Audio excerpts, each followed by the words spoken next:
Okay, here's my finished binding calculator. I'm very pleased with how it turned out. I love the brightness of the colors and the cheeriness of it. I do love the blue against that quilt. It's just very happy to me. And so the process starts out with you having to decide on the left whether or not you're going to use metric or inches. So a person has to decide on the first page of the app whether they're going to use inches or metric.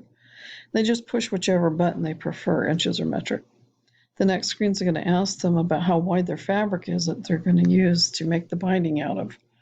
And 43 is common anymore, but 44, 45 is what most people are used to saying. But 43 will get you in more comfortably with enough left over if you do say 43.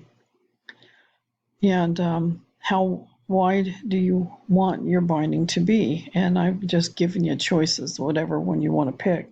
You just select the box.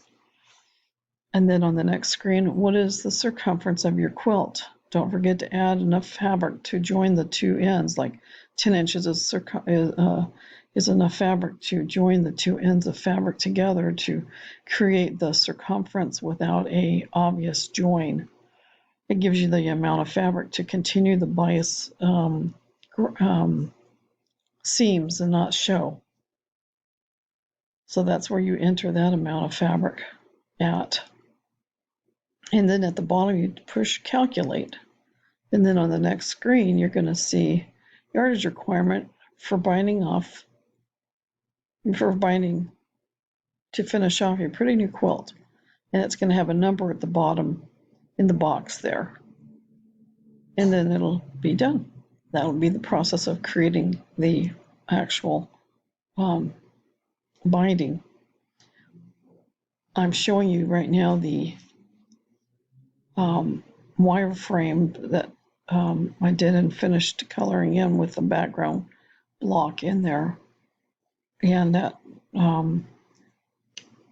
used on the second page a back arrow and a refresh screen all the way across. And there was no need for one on the first page. On the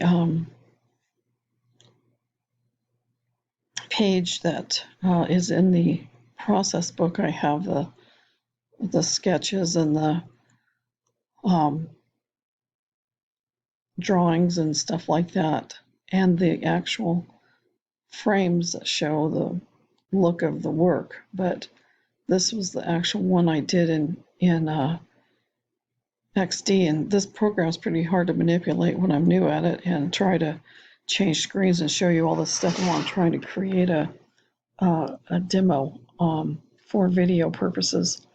So I'm going to pause this now and hope this was satisfactory for you. Okay, thank you. Bye-bye.